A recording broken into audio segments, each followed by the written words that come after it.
Good morning to everyone. তো সকাল সকাল উঠে পড়েছি, পিসির বাড়িতে আছি যেহেতু।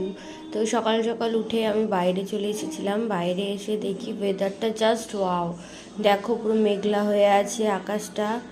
তো তো এখানে পেপারটা এসছে, পেপারটা তুলে রাখি আর চলে যাই ফ্রেশ হতে। ফ্রেশ হয়ে এসেই দেখি এখানে তালশাঁস নিয়ে এসছে। তালশাঁস খেতে তো আমার দারুণ লাগে। তারপরে দুপুরবেলায় দেখি হঠাৎ করে পার্সেল আসে দুটো। পার্সেল দুটোর মিয়ামর থেকে এসেছিল। তো এখানে দুটো বক্স পাঠিয়েছিল, তো দিদি অর্ডার করেছিল পার্সেলটা। কিছু কিছু খাবার ছিল এর ভিতরে। তো খাবারগুলো কি কি আছে আমি দেখাবো। দুটো বক্স এসছে, তো বক্সের ভিতরে আমি কি কি খাবার আছে সেগুলো দেখাই। তো আগে বক্সগুলো ওপেন করে নিই, সেলোটেপ লাগানো ছিল বলে একটু অসুবিধা হচ্ছিল খুলতে। তো আগে দেখি এই বক্সটায় কি আছে।